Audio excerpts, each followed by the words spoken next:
BBC প্রবাহে আপনাদের সবাইকে স্বাগত জানাচ্ছি। আমি শারমিন রমা। শুরুতেই দেখে নেব আজ কি থাকছে। খালেদা জিয়ার শারীরিক অবস্থা সংকটাপন্ন। পরিস্থিতি এতটাই খারাপ যে বিদেশে নেওয়ার মতো অবস্থা নেই। কিন্তু এই মুহূর্তে তার পাশে নেই ছেলে তারেক রহমান।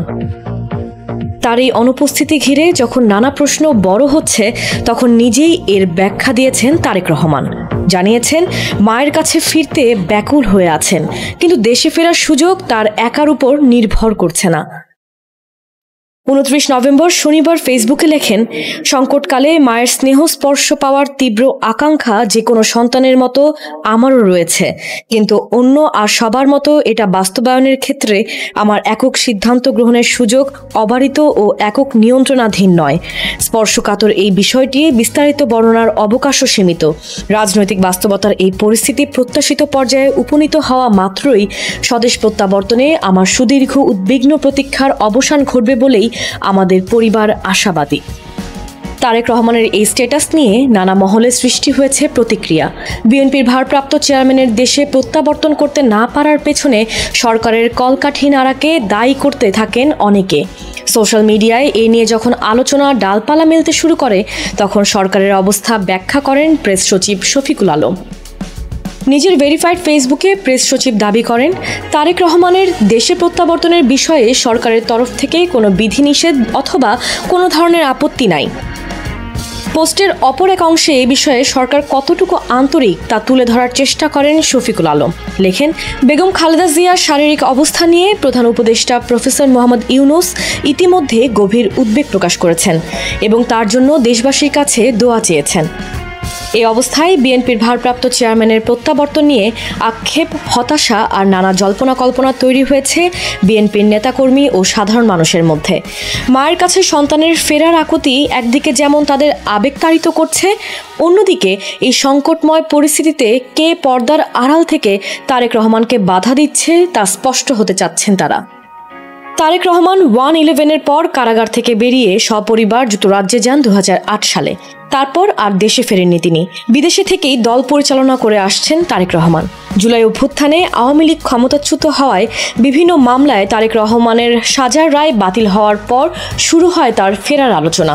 এর মধ্যে খালেদা জিয়া অসুস্থ হয়ে হাসপাতালে ভর্তির পর তার জীবন সংকটাপন্ন হয়ে উঠলে শুক্রবার শোনা যাচ্ছিল তারেক রহমান দ্রুতই দেশে ফিরছেন। বিএনপি চেয়ারপারসন খালেদা জিয়া এই পেছনে এভার কেয়ার হাসপাতালে এখন ভর্তি আছেন। তার চিকিৎসকরা যেটি জানিয়েছেন যে তার অবস্থা এখন কিছুটা স্থিতিশীল অবস্থায় আছে, অর্থাৎ গতকালকে যে অবস্থায় ছিল এখনও তার অবস্থা একই আছেন, তার কোনো অবনতি হয়নি। যুক্তরাষ্ট্র ও যুক্তরাজ্যের চিকিৎসক দলের সাথে সমন্বয় করে দেশের চিকিৎসকরা খালেদা জিয়ার চিকিৎসা করছেন বলে জানিয়েছেন দলটির মহাসচিব। এমনকি পরিস্থিতি বিবেচনায় বিদেশেও নিয়ে যাওয়া হতে পারে খালেদা জিয়াকে। তাকে বিদেশে নেওয়া প্রয়োজন, কিন্তু তার এখন যে শারীরিক অবস্থা, সেই অবস্থায় তাকে বিদেশে নেওয়ার মতো কোনো শারীরিক অবস্থা নেই। শারীরিক অবস্থা আমরা অশেষের মধ্যে যদি স্টেবল হয়, তখন চিন্তা করে দেখা হবে যে তাকে বিদেশে নেওয়া সম্ভব হবে কিনা। এদিকে খালেদা জিয়াকে দেখতে তার ছেলে তারেক রহমান দেশে ফিরবে কিনা এই নিয়ে আলোচনা চলছে। যদিও ফেসবুকে দেওয়া স্ট্যাটাসে তারেক রহমান বলেছেন, দেশে ফেরার বিষয়টি বাস্তবায়নে তার একক সিদ্ধান্ত নেওয়ার সুযোগ অবারিত ও একক নিয়ন্ত্রণাধীন নয়। প্রশ্ন হলো, তাহলে নিয়ন্ত্রণ কার হাতে? এটার ব্যাখ্যা তো আমি দিতে পারবো না, কারণ আমার অ্যাক্টিং চেয়ারম্যান, আমার নেতা, দলের প্রধান, তিনি তার পোস্ট দিয়েছেন। এটা ব্যাখ্যাটা আমি ঠিক দিতে পারবো না এই মুহূর্তে। আমি আপনাদেরকে প্রথমে বলেছি যে উনি যে পোস্টটা দিয়েছেন এটাকে আপনারা ধরে নেন যে দিস ইজ দ্য পোস্ট, তার ভাষ্য এটা। আর তো কোনো ব্যাখ্যার প্রয়োজন নাই, সেলফ এক্সপ্লেনেটরি এটা। এদিকে হাসপাতালের সামনে দেশের বিভিন্ন প্রান্ত থেকে দলের নেতাকর্মীরা এসে উপস্থিত হচ্ছেন। অনেকে এখানে খালেদা জিয়ার রোগ মুক্তির জন্য দোয়া করছেন এবং তারা এখানে অপেক্ষা করছেন যাতে যে কোনো মুহূর্তে যে কোনো খবর তারা সরাসরি এখানে পেতে পারেন। আমিও গত রাত্রে কিশোরগঞ্জে এসে এভার কেয়ার হসপিটালে আমি অবস্থান গ্রহণ করছি সকাল থেকে আমার মনের শান্তির জন্য। আমি গত রাতে আমাদের দেশনেত্রী বেগম খালেদা জিয়ার অসুস্থতার এই খবর পেয়ে আমি সকালে মাদারপুর থেকে চলে এসেছি, কারণ আমরা তৃণমূলের যারা নেতাকর্মীরা আছি আমরা সকলেই চিন্তিত, তার স্বাস্থ্যের এই খবর নিয়ে আমরা সকলেই চিন্তিত। দেশমাতা বেগম খালেদা জিয়ার এই মুহূর্তে, দেশের সংকট মুহূর্তে অতীব জরুরি, অতীব দরকার। আল্লাহ পাক রব্বুল আলামিন যেন দেশমাতা বেগম খালেদা জিয়াকে নেখায়াত দান করে আমাদের মাঝে আবার ফিরিয়ে দেয়। দেশনেত্রী বেগম খালেদা জিয়ার শূন্যতা পূরণ হওয়ার মতো না, দেশ চরম বিপদে পড়বে। বাংলাদেশের এই মুহূর্তে যতগুলো বর্ষিয়ান রাজনীতিবিদ আছে, বেগম খালেদা জিয়া হলো তার মধ্যে সর্বশ্রেষ্ঠ এবং সর্বোত্তম। তো তিনি যদি এই মুহূর্তে আমাদের ছেড়ে চলে যায়, আমরা আসলে একটা তীব্র সংকটের মুখে পড়ব। দলের শীর্ষ পর্যায় থেকে বলা হয়েছে যে হাসপাতালের সামনে যেন নেতাকর্মীরা না আসেন, ভিড় না করেন। এতে করে অন্যান্য যেসব রোগীরা আছেন তাদের জন্য যেমন একটা অসুবিধা তৈরি হবে, একইভাবে স্থানীয় মানুষজনের চলাচলের ক্ষেত্রেও একটু অসুবিধা তৈরি হতে পারে। এইসব কারণ বিবেচনায় রেখে দলের শীর্ষ নেতৃত্ব থেকে বলা হয়েছে তারা যেন এখানে এসে ভিড় না করেন। এক সময়ের দুর্দান্ত ক্রিকেটার পাকিস্তানের সাবেক প্রধানমন্ত্রী ইমরান খান প্রায় 2.5 বছর ধরে কারাবন্দী। রাওয়ালপিন্ডির আদিয়ালা কারাগারে আছেন তিনি। কোনোভাবেই তার সঙ্গে দেখা করতে পারছে না দলের নেতাকর্মী ও আত্মীয় স্বজনরা। এ নিয়ে পরিবারের সাম্প্রতিক অভিযোগের পরিপ্রেক্ষিতে সরগরম পাকিস্তানের অভ্যন্তরীণ রাজনীতি। অন্যদিকে দেশটির আইএসপিআর এক সংবাদ সম্মেলনে জানিয়েছে সীমান্ত গুলি চালাচ্ছে আফগান বাহিনী, এর মাধ্যমে সন্ত্রাসীদের পাকিস্তানে ঢোকানো হচ্ছে। আসলে কি চলছে পাকিস্তানের ভেতরে বাইরে? ইসলামাবাদ হাইকোর্টের নির্দেশনা অনুযায়ী সপ্তাহে 2 বার ইমরান খানের সঙ্গে সাক্ষাৎ করতে পারবেন তার আত্মীয় স্বজন বা রাজনৈতিক সতীর্থরা। তবে আদিয়ালা কারা কর্তৃপক্ষ সম্প্রতি এর নির্দেশনা মানছে না, এমন অভিযোগ করেছেন ইমরান খানের বোন আলিমা খান। তার দাবি, ইমরান খানের সঙ্গে সাক্ষাৎ করতে না দিয়ে আদিয়ালা কারা কর্তৃপক্ষ আদালত অবমাননা করছে।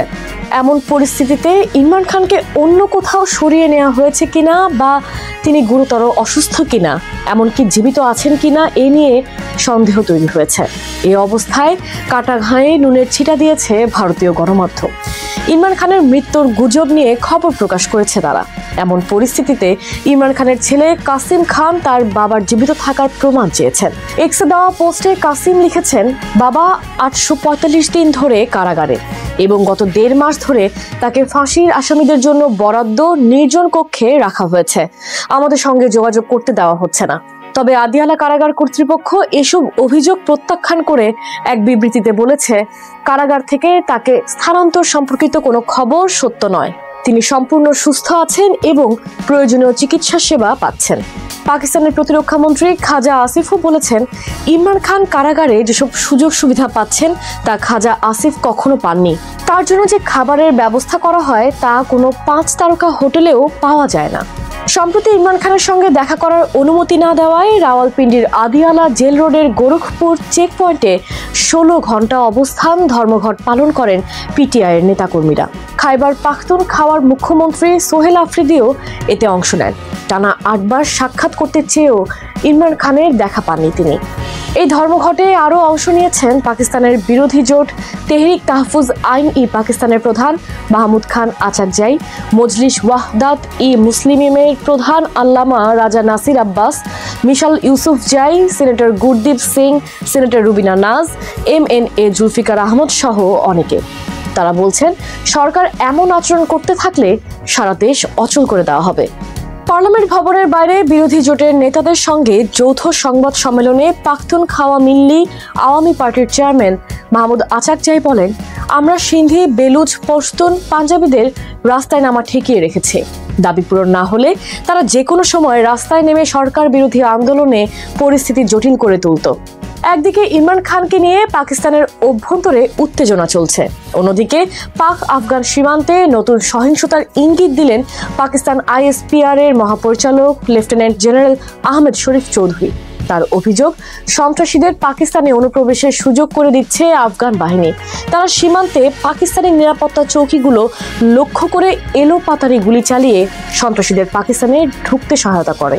এই কর্মকর্তা আরো বলেন, সীমান্ত সবসময় 2 দেশ মিলে পাহারা দেয়, কিন্তু সেখানে এমন একটি দেশ রয়েছে যারা প্রথমে আমাদের সেনা চৌকির দিকে গুলি চালায় এবং এরপর পাল্টা গোলাগুলি শুরু হয়।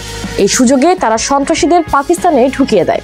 পাকিস্তান ISPR আরও জানায়, পাকিস্তান এবছর 9,71,604 জন অবৈধ অভিবাসীকে আফগানিস্তানে ফেরত পাঠিয়েছে। শুধু নভেম্বরেই ফেরত পাঠানো হয়েছে 2,39,574 জনকে। গত এপ্রিলে ভারত শাসিত কাশ্মীরের পেহেলগামে হামলার ঘটনায় ভারত পাকিস্তানের মধ্যে সাম্প্রতিক অপারেশন ব্যাপক উত্তেজনা তৈরি করেছিল। প্রতিবেশী ভারতের সঙ্গে দেশটির সম্পর্কের টানাপোড়েন চলছে। যুদ্ধবিরতি হলেও দু দেশের বাকযুদ্ধ থামেনি। এর মধ্যেই আরেক প্রতিবেশী আফগানিস্তানের সঙ্গে সম্পর্কের অবনতি দেখছে ইসলামাবাদ। বিশেষজ্ঞরা বলছেন, দুই দেশ থেকেই যে কোনো সময় পাকিস্তানে হামলা হতে পারে। এমন পরিস্থিতিতে রাজনৈতিক কোন্দল দেশটিকে চরম বিপর্যয়ের মুখে ঠেলে দিতে পারে বলে শঙ্কা তাদের। 2023 সালের অক্টোবর থেকে এখন পর্যন্ত ইসরায়েলি সামরিক অভিযানে গাজায় 70,100-এরও বেশি ফিলিস্তিনের মৃত্যু হয়েছে। এর মধ্যে অন্তত 350 জনের মৃত্যু হয়েছে 10 অক্টোবর যুদ্ধবিরতি ঘোষণার পর ইসরায়েলের করা বিমান ও ড্রোন হামলায়। ফিলিস্তিনের স্বাস্থ্য মন্ত্রণালয়ের এক বিবৃতিতে এই তথ্য জানানো হয়।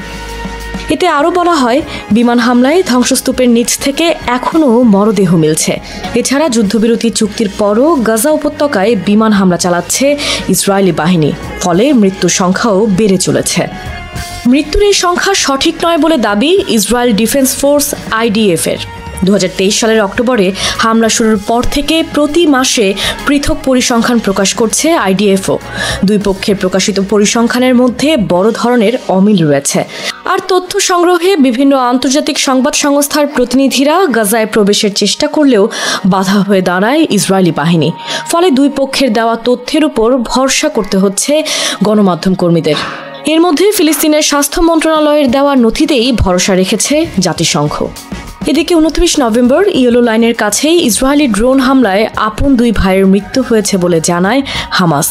পরিবারের পক্ষ থেকে জানানো হয়, রান্নার জন্য প্রয়োজনীয় জ্বালানি কাঠ সংগ্রহ করতে দক্ষিণ গাজা উপত্যকার খান ইউনিসে গিয়েছিল 8 ও 11 বছরের দুই ভাই। সেই সময় তাদের লক্ষ্য করে হামলা চালায় IDF। আর সংস্থাটির দাবি, ইয়েলো লাইন অতিক্রমের চেষ্টা করেছিল দুই সন্দেহভাজন। সে সময় তাদের থামাতে গুলি চালানো হয়। যুক্তরাষ্ট্রের মধ্যস্থতায় 10 অক্টোবরে যুদ্ধবিরতি চুক্তির পর গাজার অভ্যন্তরে নতুন সীমান্ত রেখা নির্ধারণ করে IDF। এর নাম দেওয়া হয় ইয়েলো লাইন। 2023 সালের 7 অক্টোবর দক্ষিণ ইসরায়েলে হামাস নেতৃত্বাধীন হামলার জবাবে এর 24 ঘন্টার মধ্যেই গাজায় আক্রমণ শুরু করে ইসরায়েলি সেনাবাহিনী। IDF-এর দাবি, 2023 সালের 7 অক্টোবর দক্ষিণ ইসরায়েলে হামাসের সেই হামলায় অন্তত 1200 ইসরায়েলির মৃত্যু হয়েছে। আর 251 জনকে জিম্মির অভিযোগও উত্থাপন করে IDF।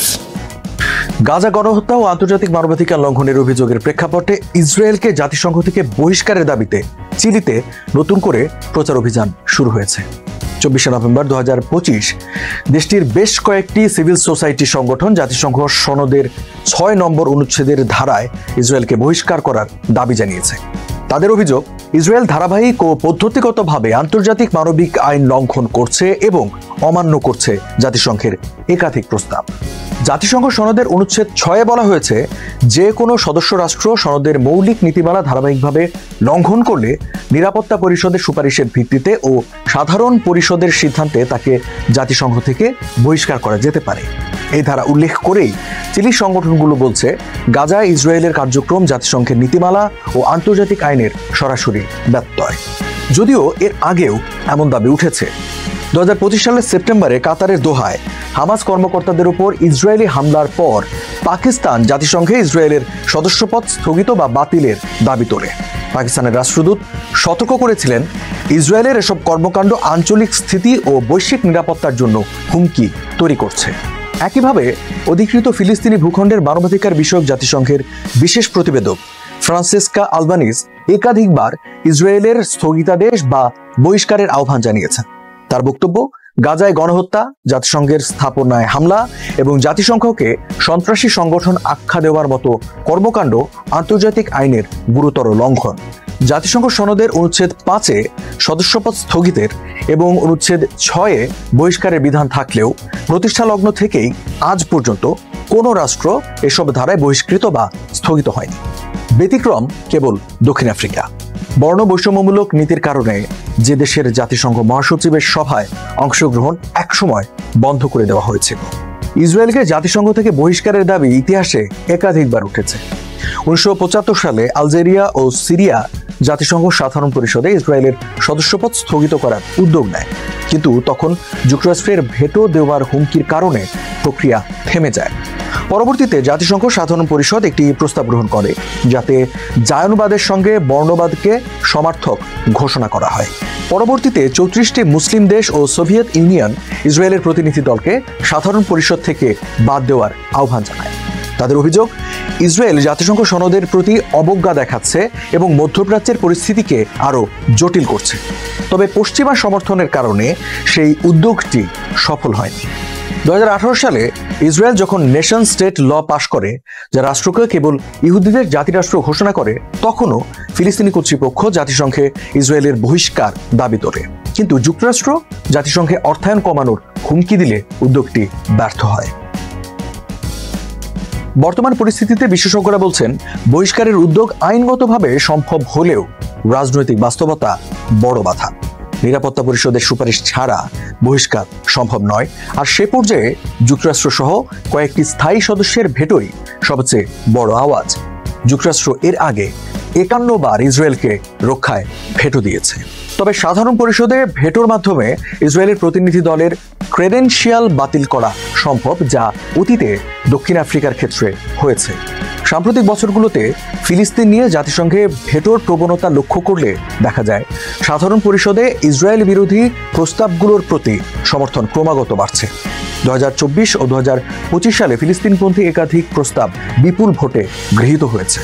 আরও একটি বিকল্প হল ইউনাইটিং ফর পিস প্রস্তাব। 1950 সালের এই প্রস্তাব নিরাপত্তা পরিষদ ভেটোতে অচল হলে সাধারণ পরিষদকে জরুরি অধিবেশন আহ্বান করে কঠোর পদক্ষেপ নেওয়ার ক্ষমতা দেয়। অর্থনৈতিক, রাজনৈতিক, এমনকি সামরিক পদক্ষেপও সুপারিশ করতে পারে সাধারণ পরিষদ। ফিলিস্তিনে দীর্ঘদিন ধরে ইসরায়েলের কর্মকাণ্ড, গণহত্যা, অবরোধ, জবরদখল, দখলকৃত ভূখণ্ডে বসতি সম্প্রসারণ সব মিলিয়ে আন্তর্জাতিক শান্তির গুরুতর হুমকি হিসেবে বিবেচিত হচ্ছে। গত 2 বছরে ইসরায়েল লেবানন, সিরিয়া, ইয়েমেন, কাতার, ইরান ও তিউনিসিয়া সহ আক্রমণ চালিয়েছে অন্তত 7টি দেশের ভূখণ্ডে।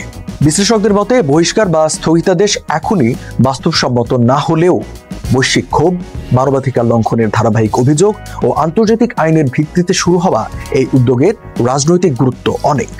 এটি ইসরায়েলের উপর রাজনৈতিক ও কূটনৈতিক চাপ বাড়ানোর কৌশল হিসেবেও কাজ করতে পারে। চিলির নতুন এই উদ্যোগ তাই কেবল প্রতীকী নয়, এটি জাতীয় উত্তেজনার মুহূর্তে আন্তর্জাতিক জনমত ও আইনি কাঠামোর উপর নির্ভর করে ইসরায়েলকে আরও বিচ্ছিন্ন করার সম্ভাবনাও তৈরি করছে। কৃষ্ণ সাগরে তুরস্কের উপকূলের কাছে রাশিয়ার শ্যাডো ফ্লিটের অন্তর্ভুক্ত 2টি ট্যাঙ্কারে পরপর 2 বার ড্রোন হামলা চালিয়েছে ইউক্রেনীয় নৌবাহিনী। তুর্কি কর্তৃপক্ষ জানিয়েছে লক্ষ্যবস্তু হওয়া ট্যাঙ্কারগুলোর নাম কাইরোস ও ভিরাট, যা গাম্বিয়ার পতাকা বহন করছিল। প্রথম হামলাটি হয় 28 নভেম্বর রাতে। এরপর 29 নভেম্বর সকালে আবারও আক্রমণের শিকার হয় মানববিহীন রুশ ট্যাঙ্কার ভিরাট। ব্রিটিশ সংবাদ সংস্থা বিবিসি এই তথ্য নিশ্চিত করেছে। বিবিসির যাচাইকৃত ফুটেজে দেখা যায় ড্রোনগুলো ঢেউ ভেদ করে দ্রুত ট্যাঙ্কারের দিকে আঘাত হানছে। আঘাত হানার সঙ্গে সঙ্গেই বিস্ফোরণ ঘটে এবং চারপাশে আগুন ছড়িয়ে পড়ে। এই সময় আকাশে ঘন কালো ধোঁয়া ছড়িয়ে পড়ে। ইউক্রেনীয় সূত্রের বরাতে বিবিসি জানিয়েছে এই হামলায় সি বেবি নৌ ড্রোন ব্যবহার করা হয়েছে, যা ইউক্রেনের নিরাপত্তা সংস্থা SBU এর তৈরি। তুরস্কের পরিবহন মন্ত্রণালয় জানিয়েছে এই 2 হামলাতেই ভিরাট সামান্য ক্ষতিগ্রস্ত হয়েছে এবং জলরেখার উপর ডান পাশে ক্ষতির চিহ্ন দেখা গেছে।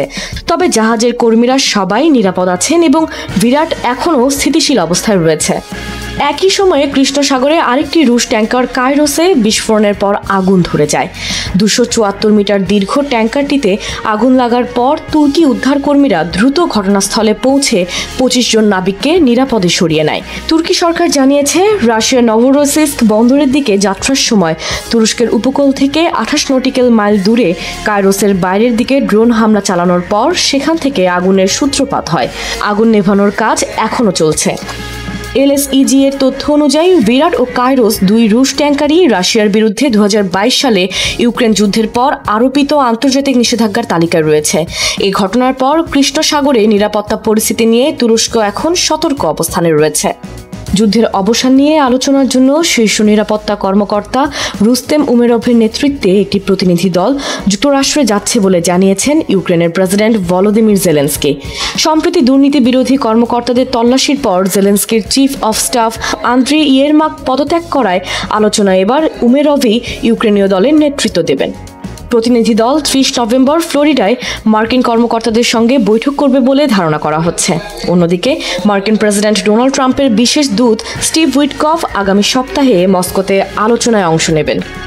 শ্রীলঙ্কায় বন্যা ও ভূমিধসে মৃতের সংখ্যা বেড়ে 159 জনে দাঁড়িয়েছে এবং নিখোঁজ রয়েছেন আরও অন্তত 200 জন মানুষ। দেশটি সাম্প্রতিক বছরগুলোর মধ্যে অন্যতম ভয়াবহ প্রাকৃতিক দুর্যোগ মোকাবেলা করছে। শুক্রবার ঘূর্ণিঝড় ডিটওয়া দ্বীপরাষ্ট্রের পূর্বাঞ্চলীয় উপকূলে আঘাত হানে, এরপরেই সেখানে বন্যা দেখা দেয়। বন্যায় এখন পর্যন্ত দেশটিতে প্রায় 20,000 ঘরবাড়ি ধ্বংস হয়ে গেছে। বন্যা কবলিত 1,08,000 মানুষকে সরকারি আশ্রয় শিবিরে নেওয়া হয়েছে বলে দেশটির দুর্যোগ ব্যবস্থাপনা কেন্দ্র জানিয়েছে। কর্মকর্তারা বলছেন দেশটির 1/3 এলাকায় বিদ্যুৎ ও পানি সরবরাহ নেই। ঘূর্ণিঝড় ডিটোয়ার পর সেখানে জরুরি অবস্থা ঘোষণা করা হয়েছে। কেলানি নদীর পানি দ্রুত বাড়তে থাকায় কিছু এলাকায় আরও লোকজনকে সরে যাওয়ার জন্য নির্দেশ জারি করেছে কর্তৃপক্ষ। এবারের বন্যা এবং এর জের ধরে হওয়া ভূমিধসে সবচেয়ে বেশি প্রাণহানি ঘটেছে ক্যান্ডি ও বাডুল্লা এলাকায়। এখনও এই দুটি এলাকার বহু জায়গা যোগাযোগ বিচ্ছিন্ন অবস্থায় আছে। বেশ কিছু বন্যা দুর্গত এলাকার বাসিন্দারা জানাচ্ছেন তারা এলাকা ছাড়তে পারছেন না, আবার কেউ সেখানে যেতেও পারছে না, কারণ ভূমিধসে সব সড়ক বন্ধ হয়ে গেছে। কোথাও কোনো খাবার নেই, শেষ হয়ে যাচ্ছে বিশুদ্ধ পানীয়। সরকার আন্তর্জাতিক সংস্থাগুলোর প্রতি সহায়তার আবেদন জানিয়েছে। পাশাপাশি বিদেশে থাকা শ্রীলঙ্কানদেরও ক্ষতিগ্রস্ত এলাকাগুলোর মানুষের পাশে দাঁড়ানোর জন্য অনুরোধ করা হয়েছে। এর আগে 2003 সালে ভয়াবহ বন্যার কবলে পড়েছিল শ্রীলঙ্কা। তখন 254 জন মারা গিয়েছিল আর বাস্তুহারা হয়েছিল হাজার হাজার মানুষ। এবার দক্ষিণ পূর্ব এশিয়ার বিভিন্ন এলাকায় সাম্প্রতিক বছরগুলোর মধ্যে সবচেয়ে ভয়াবহ বন্যা দেখা যাচ্ছে। ইন্দোনেশিয়া, মালয়েশিয়া, থাইল্যান্ড ও শ্রীলঙ্কার মতো দেশগুলোতে লাখ লাখ মানুষ এই দুর্যোগে ব্যাপকভাবে ক্ষতিগ্রস্ত হয়েছে। এদিকে দুর্যোগপূর্ণ আবহাওয়ার কারণে শ্রীলঙ্কার ইমিগ্রেশন বিভাগ বিদেশি নাগরিকদের ভিসা নিয়ে জরুরি বার্তা দিয়েছে। শনিবার ঢাকায় অবস্থিত শ্রীলঙ্কার হাই কমিশন এক প্রেস বিজ্ঞপ্তিতে জানায়, আবহাওয়ার কারণে ক্ষতিগ্রস্ত বিদেশিদের জন্য বিশেষ ভিসা সুবিধা ব্যবস্থা চালু করা হয়েছে। পূর্বসূরির আমলে জারি করা সব নির্বাহী আদেশ বাতিলের ঘোষণা দিয়েছেন যুক্তরাষ্ট্রের প্রেসিডেন্ট ডোনাল্ড ট্রাম্প। তার দাবি, সাবেক প্রেসিডেন্ট জো বাইডেন যে আদেশগুলো করেছিলেন সেগুলোর কোনোটাই বৈধ নয়। কী কারণে জো বাইডেনের আমলে জারি হওয়া নির্বাহী আদেশ বাতিল হচ্ছে তার ব্যাখ্যাও দিয়েছেন ডোনাল্ড ট্রাম্প। যুক্তরাষ্ট্রের বর্তমান প্রেসিডেন্টের দাবি, বাইডেনের আমলে জারি হওয়া আদেশগুলো অটোপেন স্বাক্ষর হয়েছিল, এই কারণে সেই আদেশগুলোর কোনো আইনি ভিত্তি নেই। 28 নভেম্বর 2014 সালে এক পোস্টে ট্রাম্প বলেন, বাইডেনের আমলের প্রায় 92% নির্দেশই এই পদ্ধতি ব্যবহার করে সই করা হয়েছিল, তাই এর কোনো আইনি বৈধতা নেই। এ কারণেই যেসব নির্দেশে সাবেক প্রেসিডেন্ট জো বাইডেন নিজে সই করেননি সেগুলো বাতিল করা হচ্ছে। ট্রাম্প বহুদিন ধরে বলে আসছেন, 82 বছর বয়সে পদ ছাড়ার সময় বাইডেন শারীরিক ও মানসিকভাবে এতটাই দুর্বল ছিলেন যে তিনি আসলে নির্বাহী অফিস পুরোপুরি নিয়ন্ত্রণ করতে পারেননি। 79 বছর বয়সী এই রিপাবলিকান নেতা 28 নভেম্বরের পোস্টে আবারও নিজের দাবি পুনর্ব্যক্ত করেন। হুঁশিয়ারি দেন, ডেমোক্রেটরা যদি বিষয়টি অস্বীকার করে তবে বাইডেনের বিরুদ্ধে মামলা করবেন তিনি।